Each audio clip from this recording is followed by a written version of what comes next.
ओम नमः सिद्धेभ्यः। ओम नमः सिद्धेभ्यः। अहिंसा परमो धर्म की।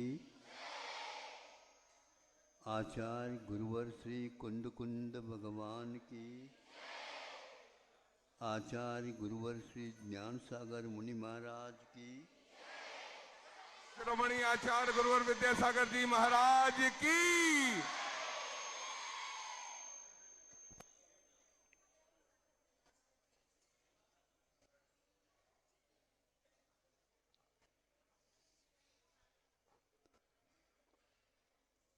गाय के भिन्न भिन्न अवयवों का वर्णन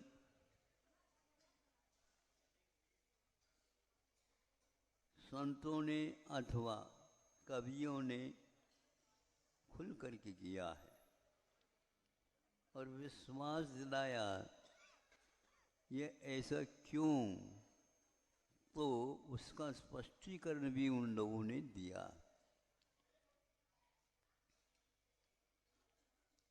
जब जन्म देती है बछड़े को और तब से वह उसकी काया के विषय में जो जीवन पर्यंत उसकी काया निरोग रहे, इसके बारे में वह क्या करती।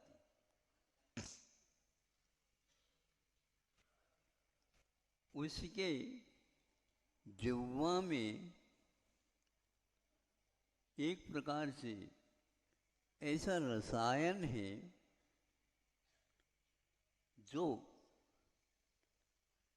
उस बछड़े के शरीर में कोई भविष्य में उत्पन्न न हो, इस प्रकार का रसायन उसकी रसना में रहती है।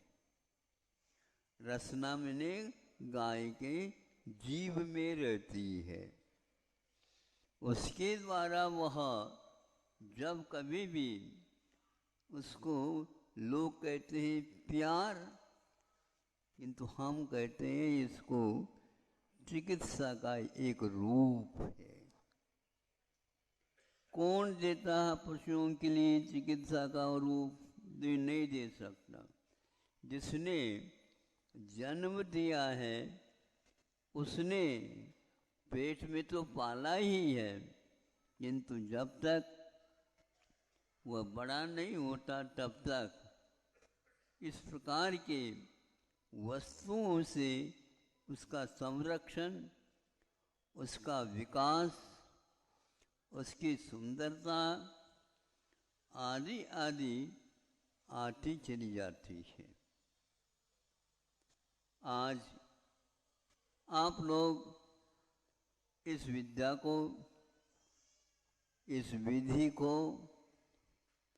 इस पद्धति को भूलते चले जा रहे हैं। विदेशी लेखकों ने एक लेख पढ़ा था, आपके सामने रखता हूँ। आप लोगों की दशा के बारे में विश्व क्या सोच रहा है।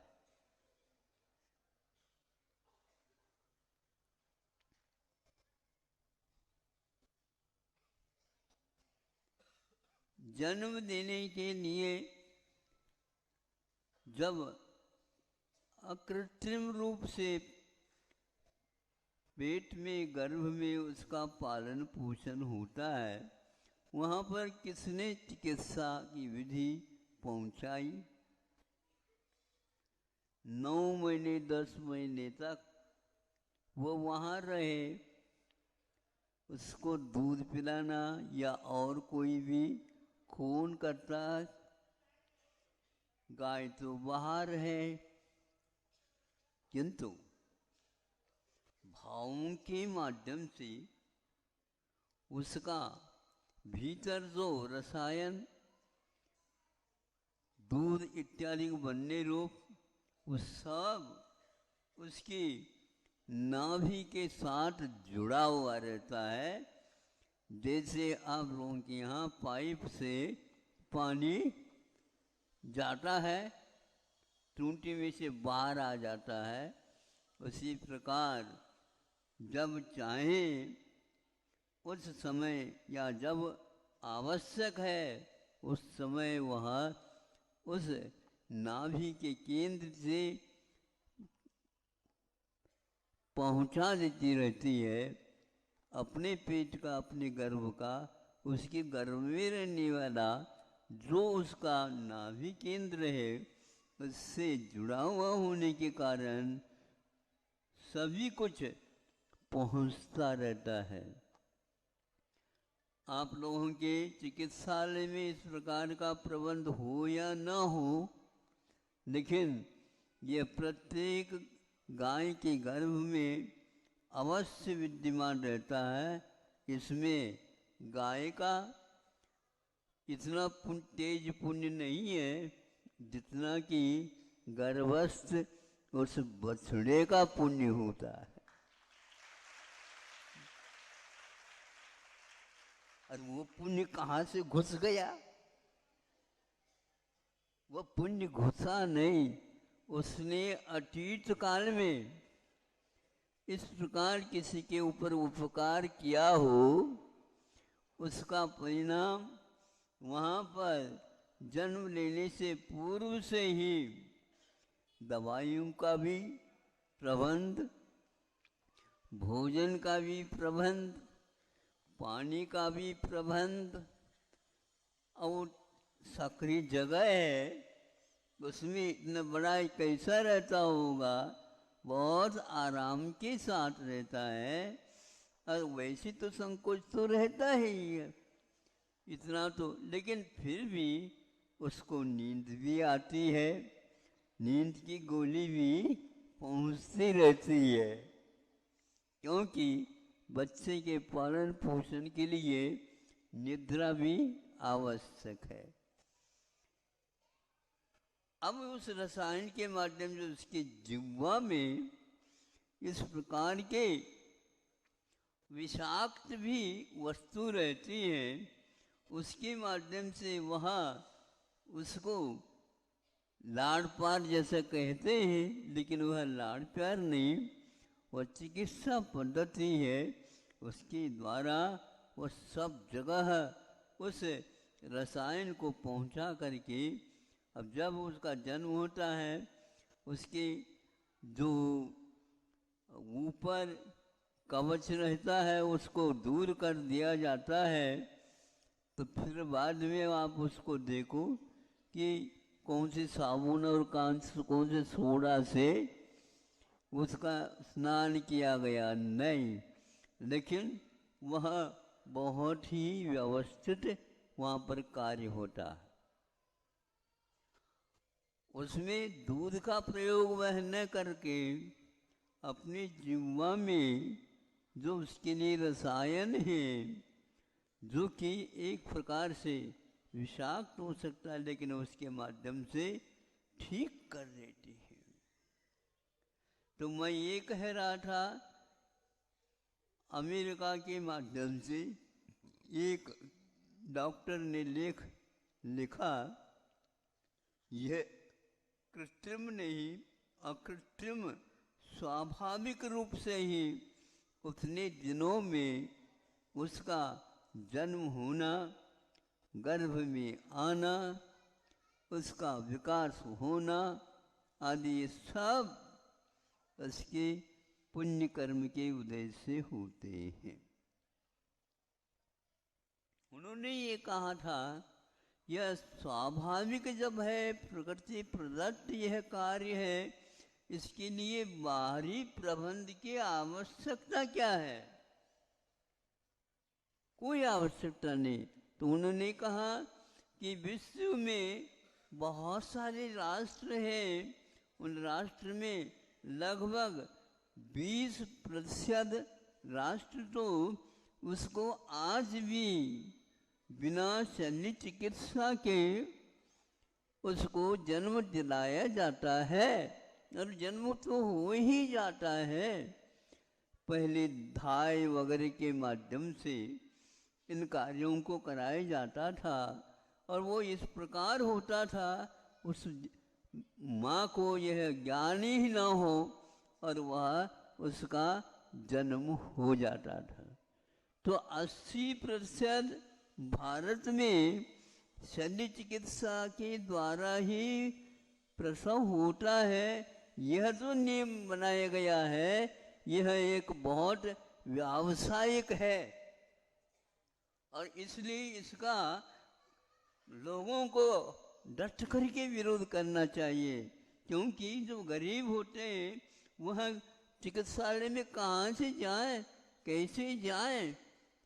नहीं, किंतु उनका आज तक चलता आया है। जंगलों में भी वह रहते हैं तो भी वह काम उनका ये एक स्वाभाविक धर्म है, ये प्रकृति प्रदत्त है, कर्मों के ऊपर आधारित है, और अपने आप वह हो जाता है। बाद में जब जन्म होता है उसके लिए दूध अब कौन पिलाएगा? वह माँ पिलाएगी। दूध कहाँ से आएगा? जो खाता है घास वगैरह, अरे घास खाने से दूध कैसे मिलेगा? ये आप लोग सोचो।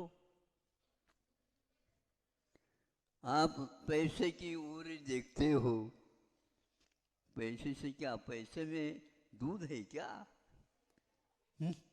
नहीं है। तो आप लोग इस ओर क्यों नहीं देख रहे हैं? तो 80% है ये एक प्रकार से उस बच्चे के ऊपर और वह बच्चे की माँ के ऊपर, दोनों के ऊपर इसका बुरा प्रभाव पड़ जाता है। लेकिन इसके बिना वह प्रसव हो नहीं सकता। यह जो पब्लिसिटी, यह जो विज्ञापन के माध्यम से सब लोगों की धारणा को चुराया जा रहा है।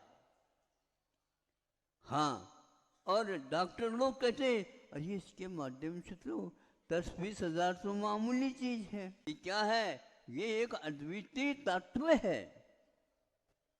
इसका उपयोग कैसे कहाँ काम करते हैं? गांव में आज भी जीवित है। बाहर लेपते हैं, नहीं समझे?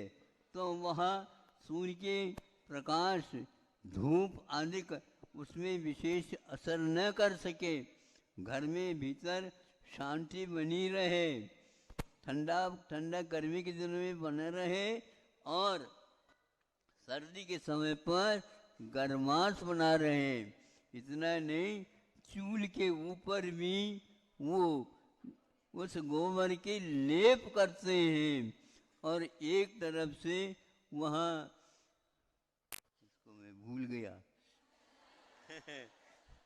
अच्छा शब्द है ये, सुई खदान, खदान, सुई से, तो उसका भी लेप करते हैं। आप लोगों ने नहीं देखा होगा, गेरू। तो ये सारी क्या है? ये वैज्ञानिक तत्व है। ये क्या होता है? तो वह चूल्हे के ऊपर इस लेप करने से जो रोटी बनाने वाली है माँ, उसके ऊपर अग्नि देवता का कोई प्रभाव नहीं पड़ता।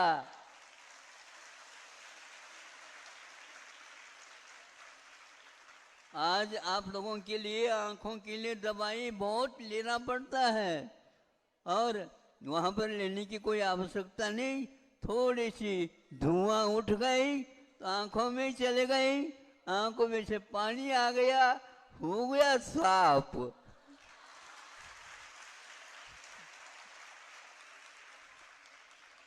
प्राकृतिक रूप से सब कुछ होता था। ये कृत्रिम और विदेशी शिक्षा, बहुत पैसा खर्च कर रहे हैं। वो तो पैसा ज्यादा है इसलिए कर रहे हैं, लेकिन उस पैसे का मैं तो समझता हूँ कोई महत्व है ही नहीं। हाँ, यदि उसका जो वो गरीब है उनके लिए दे दो तो उससे परिवार खड़े हो जाएंगे। हमारे संतों ने हम लोगों के ऊपर ऐसा प्रभाव डाला, अपनी लेखनी के माध्यम से उसको आस्था के साथ पढ़ते हैं तो जीवन स्वाभाविक है, प्राकृतिक है, और कुछ ऐसे पदार्थों से दूर रहने से अपने आप ही हिंसक वृत्ति, तामसिकता आदि आदि चली जाती है।